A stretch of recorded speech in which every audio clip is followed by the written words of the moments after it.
오늘 우리에게 주신 하나님 말씀은 골로새서 2장 1절에서 5절 말씀입니다. 골로새서 2장 1절에서 5절 말씀을 제가 한 절, 여러분이 한 절씩 교독하시겠습니다. 내가 너희와 라오디게아에 있는 자들과 무릇 내 육신의 얼굴을 보지 못한 자들을 위하여 얼마나 힘쓰는지를 너희가 알기를 원하노라. 이는 그들로 마음의 위안을 받고 사랑 안에서 연합하여 확실한 이해의 모든 풍성함과 하나님의 비밀인 그리스도를 깨닫게 하려 함이니 그 안에는 지혜와 지식의 모든 보화가 감추어져 있느니라. 내가 이것을 말하면 아무도 교묘한 말로 너희를 속이지 못하게 하려 함이니 이는 내가 육신으로는 떠나 있으나 심령으로는 너희와 함께 있어 너희가 질서 있게 행함과 그리스도를 믿는 너희 믿음이 굳건한 것을 기쁘게 봄이라. 아멘. 할렐루야. 우리 앞뒤 옆 사람과 이렇게 인사하겠습니다.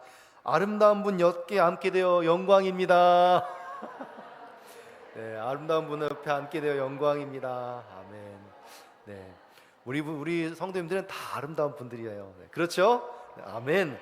네, 오늘 말씀을 통해서 믿음을 지키는 공동체 원리란 제목으로 하나님 말씀을 전하겠습니다.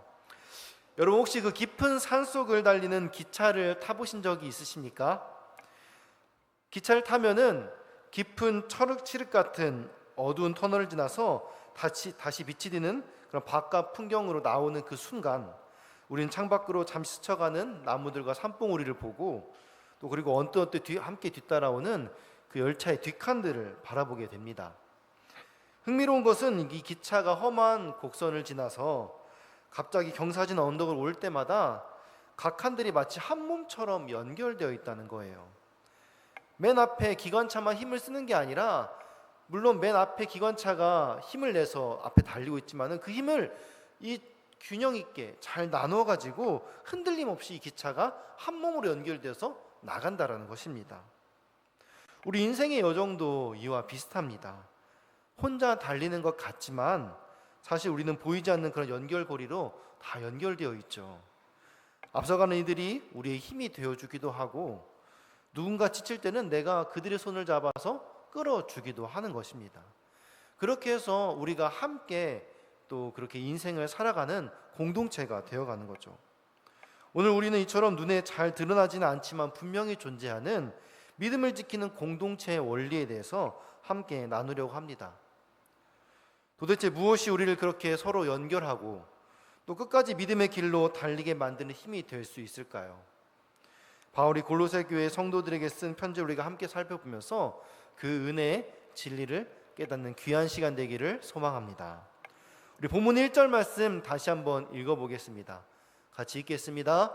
내가 너희와 라오디게아에 있는 자들과 무릇 내 육신의 얼굴을 보지 못한 자들을 위하여 얼마나 힘쓰는지를 너희가 알기를 원하노니. 아멘. 바울은 지금 이 골로새서를 쓰면서 얼굴을 한 번도 보지 못한 골로새 교회 성도들 위해서 내가 너희를 위해 정말 많이 힘쓰고 있다, 수고하고 있다, 이렇게 말하고 있어요. 바울이 이 편지에 굳이 이런 말을 하는 이유가 뭘까요? 자기 열심을 좀 알아달라고, 칭찬해달라고, 그 칭찬을 바라고 쓴 것일까요? 바울은 비록 그들과 멀리 떨어져 있지만은 그들을 한 번도 보지는 않았지만 오히려 그들과 지금 함께하면서 교묘한 말로 그렇게 그들을 속이고 있는 거짓 교사들보다도 오히려 내가 너희들을 더 사랑하고 너희들을 더 많이 아끼고 너희를 위해서 더 많이 기도하고 애쓰고 있다. 이거를 좀 그들이 알기를 원한다라는 거예요. 왜냐하면은 그래야 지금부터 하는 이 바울의 말에 그 진심을 그들이 알 수 있기 때문에 지금 한 번도 보지 못한 이 바울이라는 사람이 골로새 교회 성도들에게 너희들이 지금 이런 어려움이 있지 않냐? 이런 어려움이 있을 때는 이렇게 해야 된다라고 가르치는데 사실 한 번도 보지 않았잖아요. 어떻게 그 사람의 말을 신뢰할 수 있겠어요? 그러니까 바울이 내가 어떤 사람인지, 내가 지금 너희를 위해서 얼마나 애쓰는 사람인지를 지금 설명하는 겁니다. 바울은 골로새 교회의 담임 목사였던 에바브라를 통해서 골로새 교회를 비롯해서 그 주변의 많은 지역들이 거짓 교사들에게 공격받았다는 소식을 들었습니다. 그래서 바울은 그들을 위해서 계속해서 끊임없이 기도하고 있었던 거죠.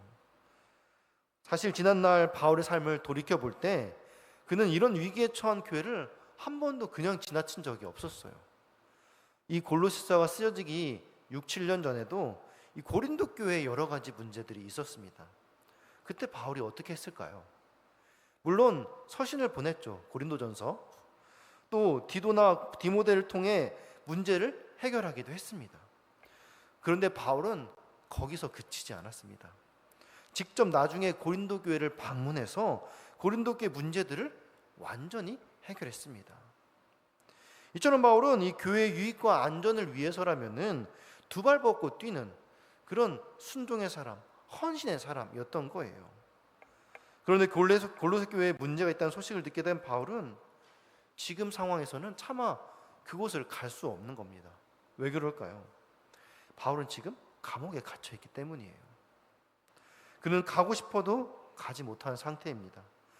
그래서 직접 방문하는 것 대신에 지금 차선책으로 이 골로새서를 쓰고 있는 것이죠. 그 안타까운 마음을 지금 이 골로새 교회 성도들이 좀 알아줬으면 하는 거예요. 사실 내가 정말 갈 수 있으면 좋을 텐데, 내가 정말 사람을 보내서라도 좀 문제를 해결할 수 있으면 좋을 텐데 내가 할 수 있는 게 이거밖에 없다. 근데 난 정말 너희들을 위해 애쓴 사람이다 라는 그 자기의 진심을 전하고 있는 것입니다. 그런데 만약 바울이 그 당시 차선책이 아니라 정말 최선책으로서 직접 골로새 교회를 방문했다라면은 어떤 결과가 있었을까요? 물론 골로새 교회는 바울의 방문으로 더 쉽게 문제들이 잘 해결되었겠죠. 그러나 2000년이 지난 지금 현재 우리들이 있고 있는 이 골로새서는 지금 이 땅에 존재하지 않았을 겁니다. 분명 바울에게 있어서 이 골로새서를 기록하여 보낸 것은 당시로 볼 때는 차선책이었어요. 그러나 그 차선책이 골로새 성도뿐 아니라 성경을 읽었던 많은 세대들에게, 그리고 이 책을 읽고 있는 지금 우리에게 귀한 권면의 말씀이 되고 있습니다. 어쩔 수 없이 선택했던 이 차선책으로 인해서 다양한 이단과 속임수로부터 공격당하는 성도들이 그리스도와 진리를 수호하는데 많은 도움을 받게 된 거예요. 때로는 우리가 어쩔 수 없이 선택한 이 차선이 하나님의 계획 안에서는 최선이 될 수 있다는 거죠. 오늘도 그렇게 동일한 은혜가 우리 가운데 있을 줄 믿습니다. 오늘 우리가 드리는 이 예배도 어떤 분들에게는 차선을 잃었을지도 몰라요. 그러나 하나님께서는 최고의 은혜를 준비하고 계신 줄 믿으시기 바랍니다. 바울이 그렇게 자기가 가지 못하는 상황 때문에 더 안타까운 마음으로 골로새 교회 성도들에게 거짓 교사들에 대한 문제를 어떻게 대처할 것인지 더 강력하게 가르치고 있는 것입니다. 내가 여러분의 상황들을 다 들어서 알고 있습니다. 비록 내가 몸은 멀리 떨어져 있지만은 이곳에서 기도하면서 여러분을 도울 방법을 열심히 찾고 있습니다. 여러분은 내가 이 편지에 적은 내용을 그대로만 잘 실천한다면은 거짓 교사의 교묘한 그 말에 속아 넘어가지 않을 것입니다. 그러니까 부디 제 권면의 말을 잘 들어주십시오 라고 더 다른 서신서들보다 애써서 그 이단의 거짓 가르침에 대해서 교훈하고 있습니다. 그래서 우리에게 더 좋은 권면의 말씀이 되는 것이죠. 바울이 이런 마음을 담아서 세 가지 권면을 골로새 교회에 전했는데, 첫 번째는 바로 사랑으로 연합해야 한다는 것입니다. 우리 본문 2절 말씀 함께 읽겠습니다. 이는 그들로 마음의 위안을 받고 사랑 안에서 연합하여 확실한 이해의 모든 풍성함과 하나님의 비밀인 그리스도를 깨닫게 하려 함이니. 아멘. 이 거짓 가르침이 교회에 오면은 가장 먼저 나타나는 현상이 바로 거짓을 따른 자들 때문에 생기는 교회 분열입니다. 이런 문제를 방지하려면 어떻게 해야 될까요? 간단해요. 분열하지 않으려면은 딱 붙어 있으면 되는 거예요. 당시 골로새와 이 라오디게아 교회 안에는 예수님을 믿는 믿음으로 구원받는다, 이 명백한 진리를 계속해서 흔들어 놓는 거짓 사상들이 되게 많았어요. 천사를 숭배해야 된다든지, 율법을 잘 지켜야 된다든지, 금욕적인 생활을 해야 된다든지, 이런 예수님을 믿어야 구원받는다라는 이 명백한 진리, 분명한 구원의 진리가 있음에도 불구하고 이미 예루살렘 그 회의에서 다 끝난 이야기들을 가지고 계속해서 뒷북치는 그런 사상들이 널리 퍼져 있고, 그게 지금 골로새 교회에 들어와서 거짓 교사들이 야, 너네 예수님 믿는 것만으로는 안 돼 라고 잘못 가르치고 있었다라는 거예요. 이런 상황에서 바울은 그런 잡다한 것들이 아니라 그리스도를 깨달아야 합니다, 그리스도를 더 제대로 알아야 됩니다 라고 강력하게 외치는 거예요. 그러면서 이 그리스도의 비밀, 우리가 왜 그리스도야만 알아야 되는지 이 비밀을 우리가 더 잘 깨닫기 위해서 어떻게 해야 되느냐? 우리가 사랑으로 더 연합해야 된다 라고 가르치는 거예요. 결국 어떤 유혹에도 흔들리지 않으려면은 우리가 사랑으로 연합해서 교회가 어떤 공동체인지, 이 교회의 머리 대신 그 예수님이 어떤 분인지를 알아야 되는데, 그러려면은 교회를 건강하게 세워야 된다라는 거예요. 우리가 더 단단하게 사랑으로 연합해야 교회를 알고 그 교회를 세우신 예수님을 알고 그것을 아는 것이 바로 하나님의 뜻, 그리스도의 비밀을 아는 것이다라고 사도 바울은 가르치고 있는 것입니다. 거짓 교훈이 교회 안에 들어오게 되면은 반드시 분쟁이 일어나요. 왜냐하면은 이 진리를 수호하려는 사람들하고 이 거짓 교훈을 전하는 사람들 사이에 마찰이 일어나겠죠. 그러다 보면 파가 생기고 갈등이 생기고 교회 안에 분열이 생기는 거예요. 거짓 교훈을 전하는 사람들의 궁극적인 목적이 무엇일까요? 예수님 외에 다른 것을 전함으로 해서 성도의 믿음을 흔드는 거예요. 믿음은 예수님이면 충분한데 예수님으로 충분하지 않다라는 거예요. 그래서 누군 예수님 때문에 충분하다고 하는데 누구는 예수님 때문에 충분하지 않다고 하면 뭐예요? 결국 다툼이 일어나는 거죠. 결국 그걸 통해서 교회가 갈라지게 하는 것. 물론은 거짓 교사들에게는 어떤 사람은 진짜 그게 진짜인 줄 알고 전하는 사람도 있겠죠. 근데 사단의 교묘한 계략 가운데 이용당하고 있는 거예요. 자기가 지금 이 교회를 분열시키고 있는 건지도 모르는 채 말이죠. 그러니까 이 거짓 교훈이 개인에게는 신앙의 죽음을 가져오고 교회에게는 이 공동체의 분열을 만들어서 믿는 사람들이 하나님께 나아가지 못하도록 막는 역할을 한다는 겁니다. 그렇다면 이를 역으로 생각해 볼 때 교회가 거짓 교훈을 이겨내기 위해서 어떻게 하면 될까요? 서로 살아가고 연합하는 것이 이 거짓 교훈으로부터 교회를 안전하게 지키는 가장 좋은 방법입니다. 그래서 우리가 성도가 연합하는 것은 무엇이냐? 바로 이단을 막는 예방책이에요. 예방책. 이미 이단이 들어와서 활동하는 것을 보고 그때 문제가 있나 하면서 그때부터 연합하면은 그때 이미 늦었어요. 그럼 물건도 떨어지지 않기 위해서 이어 붙이려면 어떻게 해야 돼요? 본드를 붙여야 되죠. 근데 본드가 제대로 붙으려면 어떻게 돼요? 마를 때까지 시간이 필요합니다. 그래서 연합은 시간이 필요해요.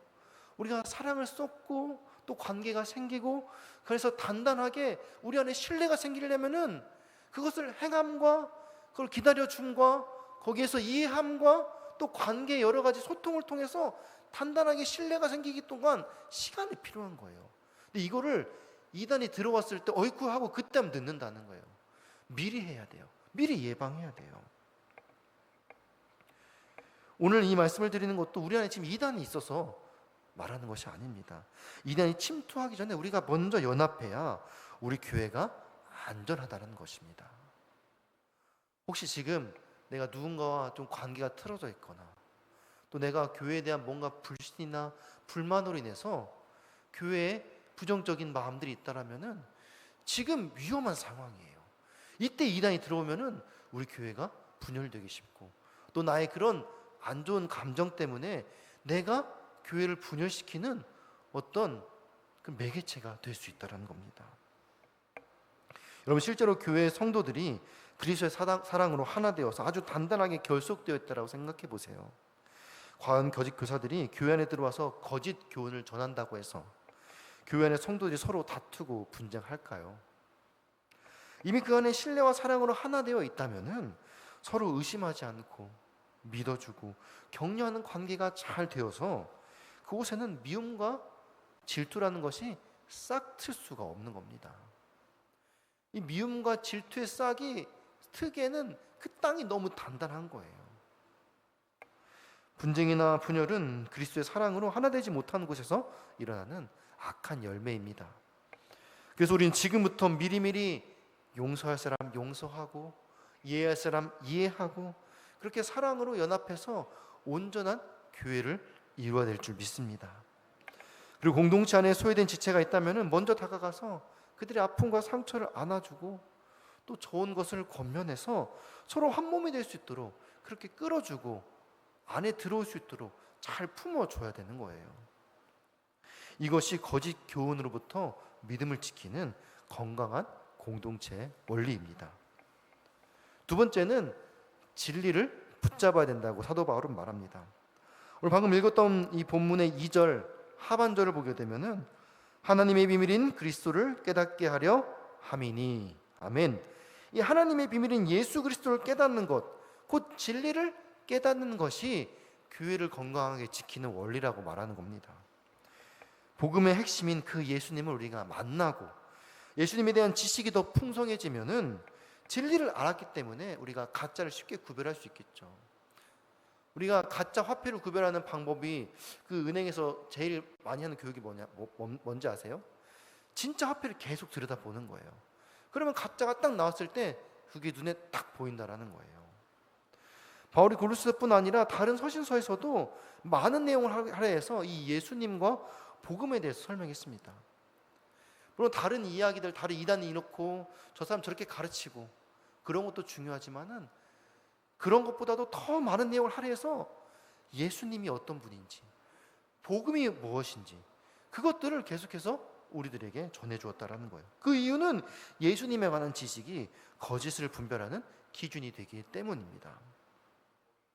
예수님만이 교회가, 성도들이 서로 사랑하고 연합할 수 있는 이유가 되고 모든 문제를 해결할 수 있는 유일한 열쇠가 되기 때문입니다.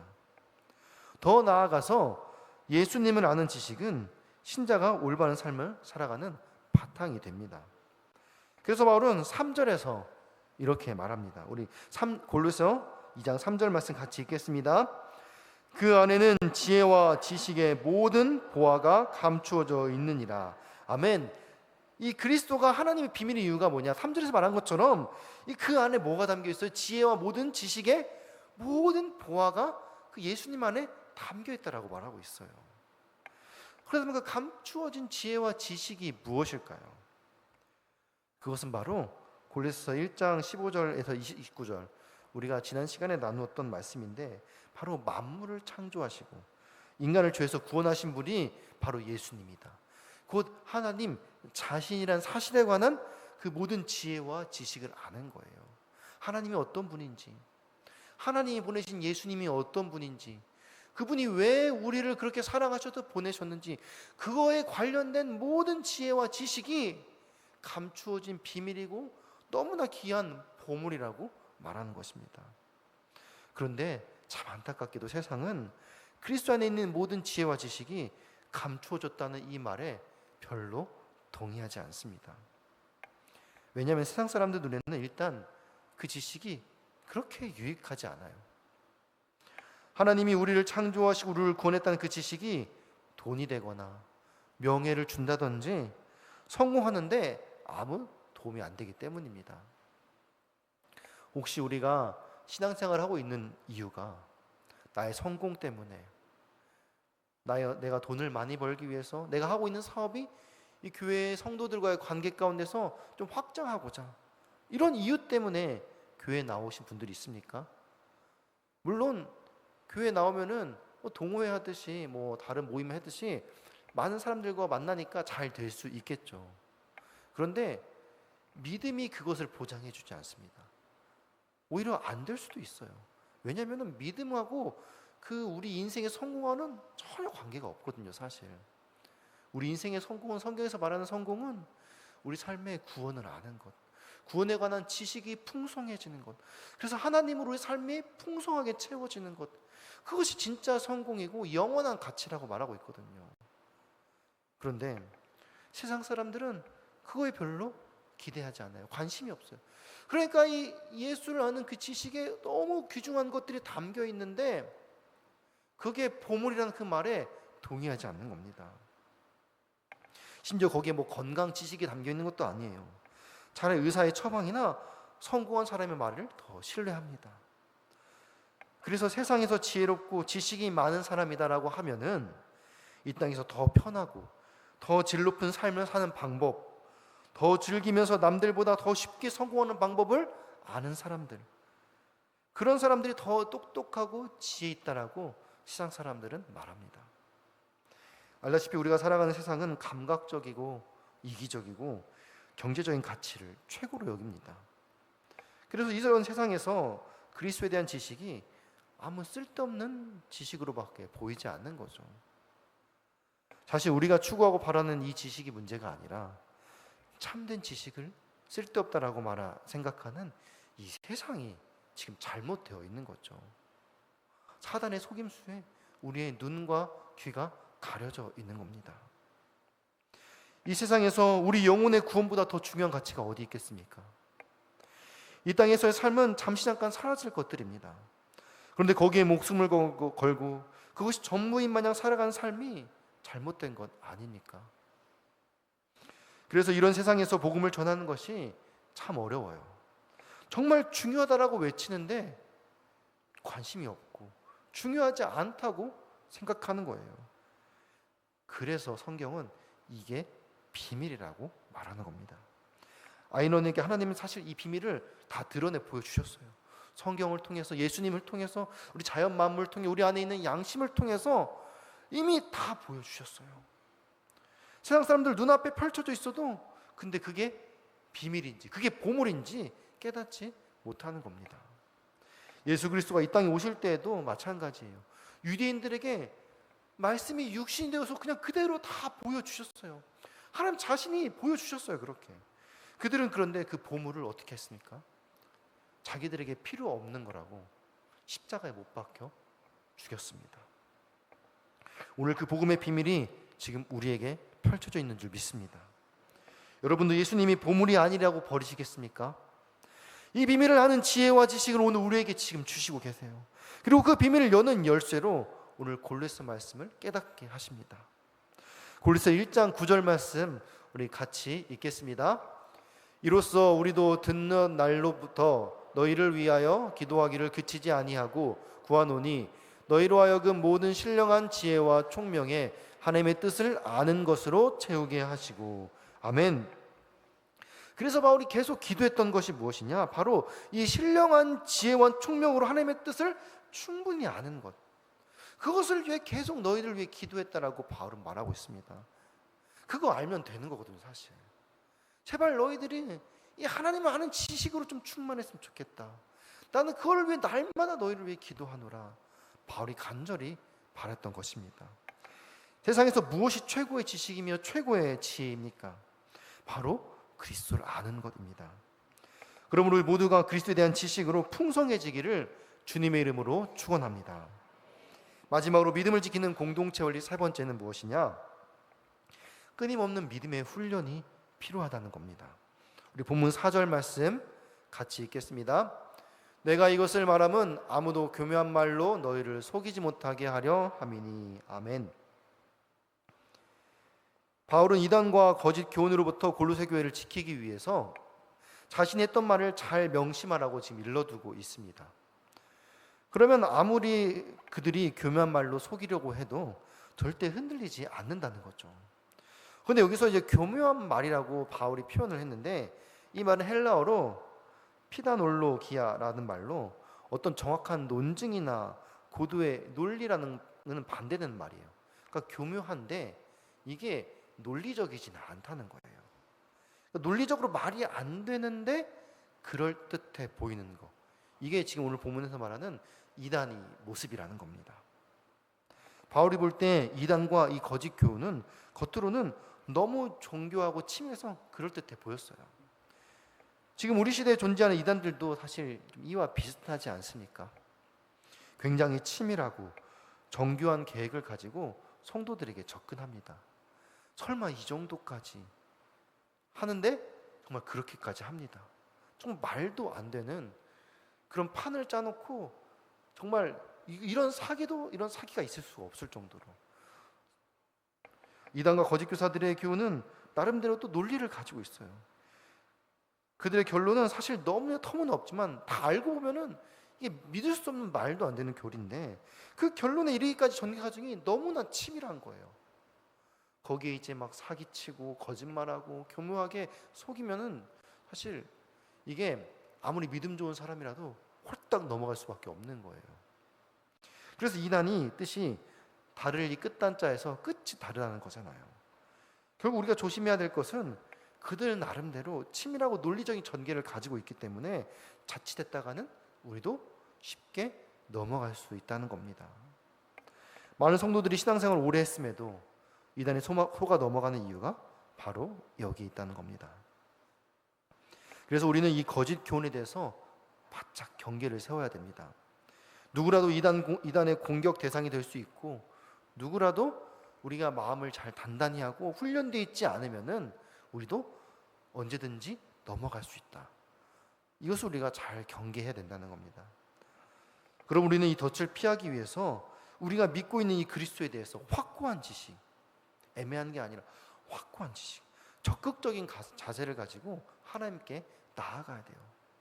그러니까 이 그리스도를 아는 지식에 대해서 아주 풍성해야 되는 겁니다.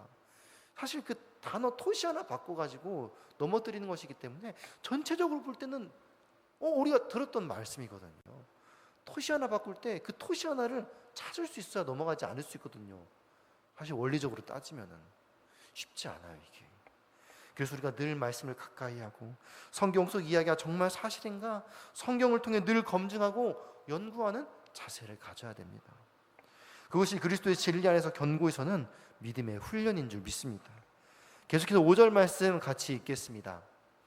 이는 내가 육신으로는 떠나 있으나 심령으로는 너희와 함께 있어 너희가 질서 있게 행함과 그리스도를 믿는 너희 믿음이 굳건한 것을 기쁘게 봄이라. 아멘.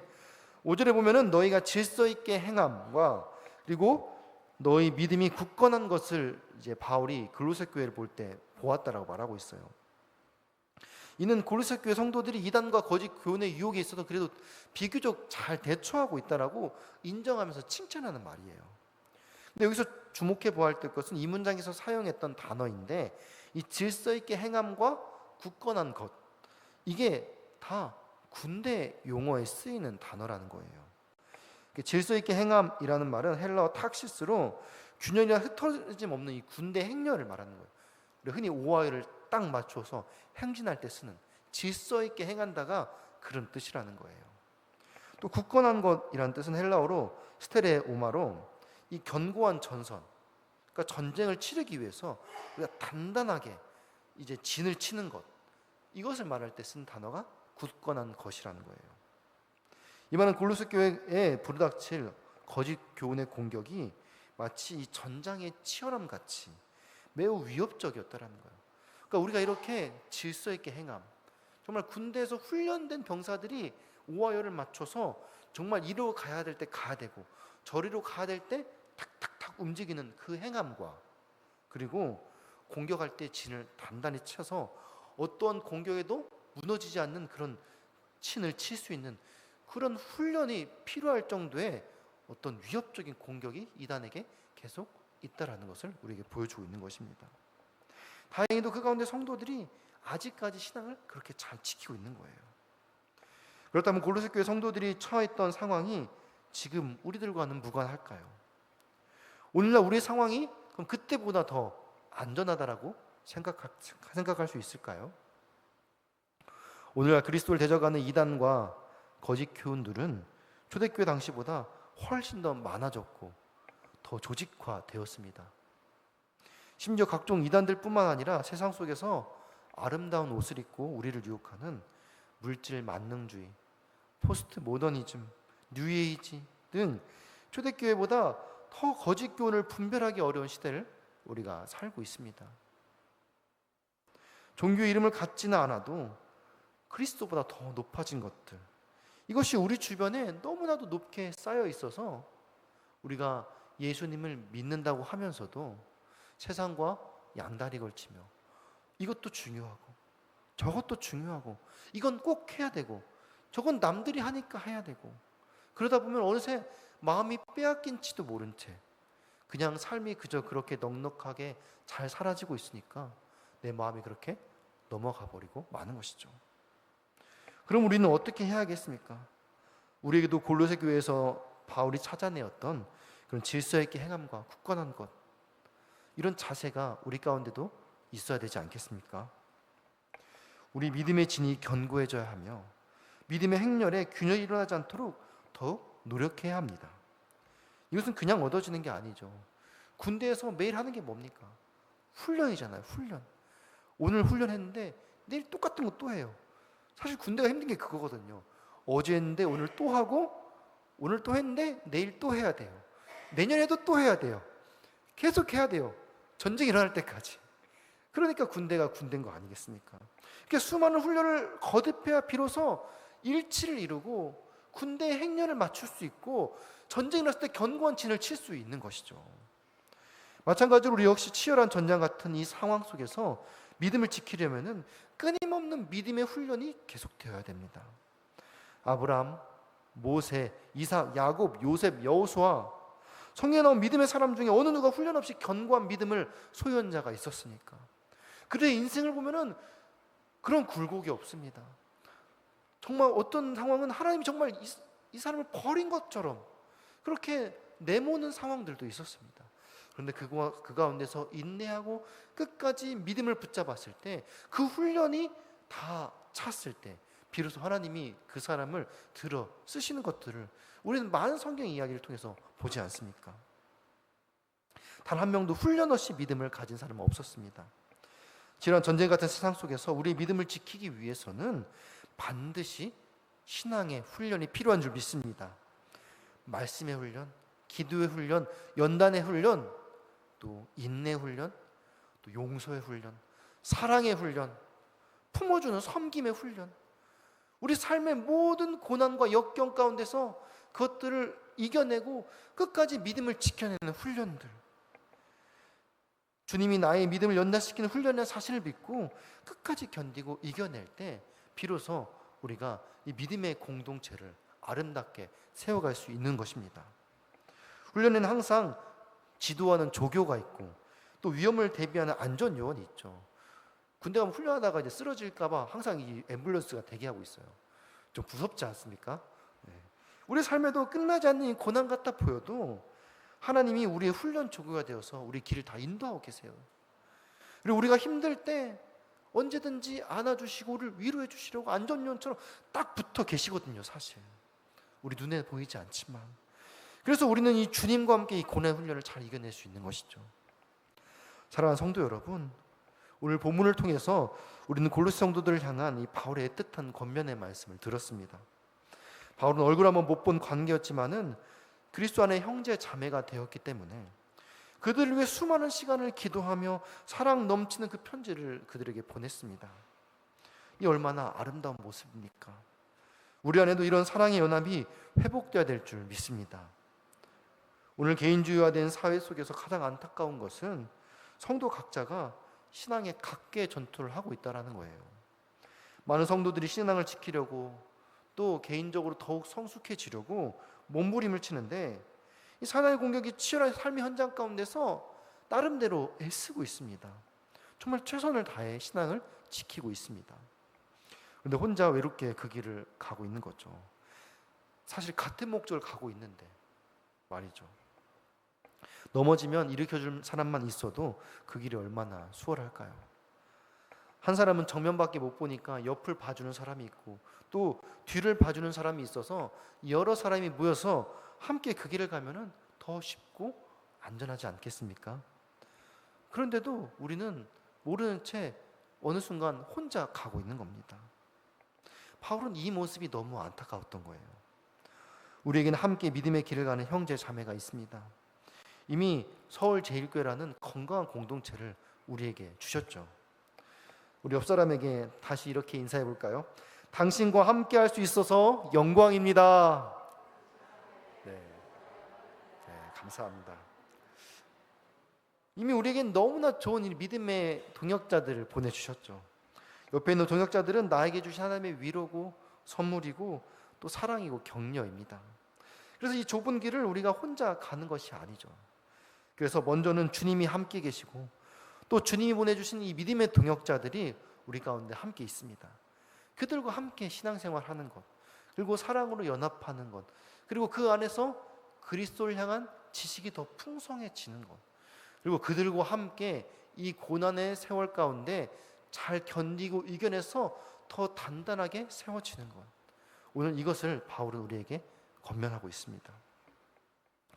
2017년 미국 텍사스 휴스턴에서 100년 만에 대홍수로 도시 전체가 침수되는 사건이 있었습니다. 그의 미국 전역의 수백 교회가 하나 되어 예배당 문을 활짝 열고 삶의 터전을 잃은 이웃들을 품었습니다.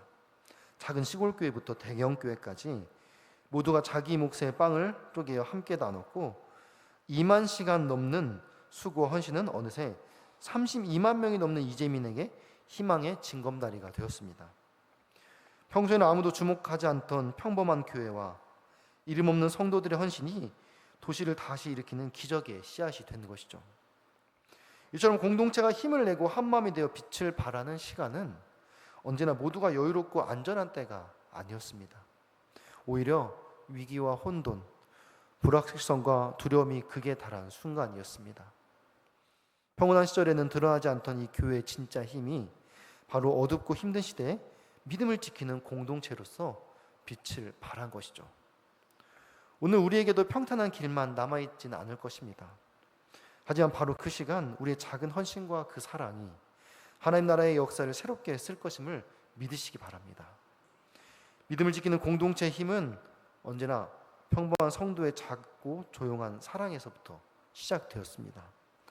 그리고 주님은 그 작은 사랑을 통해서 예상치 못한 새로운 이야기들을 써내려 가시죠.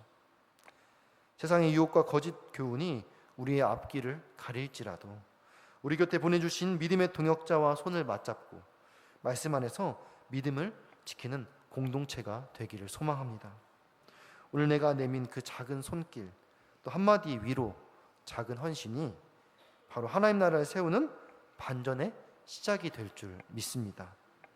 믿음을 지키는 공동체의 원리, 그 시작은 바로 오늘 내 삶의 작은 순종에서부터 시작됩니다. 그렇게 믿음의 공동체를 만들어가는 믿음의 주역들로 귀하게 쓰임받는 아름답고 복된 성도님들 되시기를 주님의 이름으로 축원합니다. 아멘. 우리가 이 시간 들은 말씀 기억하며 함께 기도하기 원합니다.